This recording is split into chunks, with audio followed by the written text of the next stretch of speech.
Nije kwa watendaji. Tofauti ya Profesa Kabudi na mimi ni spidi.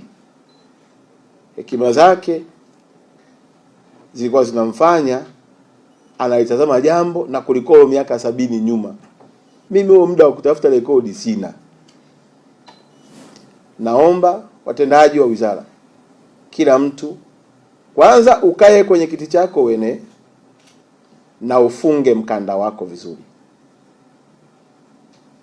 Hili ndilo ambalo limechangia kunifikisha hapa. Tabia yangu inajulikana. Sina tabia ya kukununia wakati moyoni na kuchekea. Furaha yangu utaiona na hasira yangu utaiona. Ninawaomba watendaji wote katika idara zote na taasisi zote, kila mtu akae kwenye kiti chake na aenee. Nilikuwa natafakari hapa wakati wa utambulisho, nikamwona kijana mahiri kabisa anatambulisha, ndio mkuu wa mambo ya utamaduni. Kaa kwenye kiti chako uenee. Watu wa utamaduni wamebakiza jukumu moja tu la kuomba vibali. Yaani wao kazi yao kwenye mawilaya na mikoa kufuatilia watu kupata vibali. Yaani vile vibali vile wanafuatilia zile hela. Hakuna kazi nyingine inayofanyika.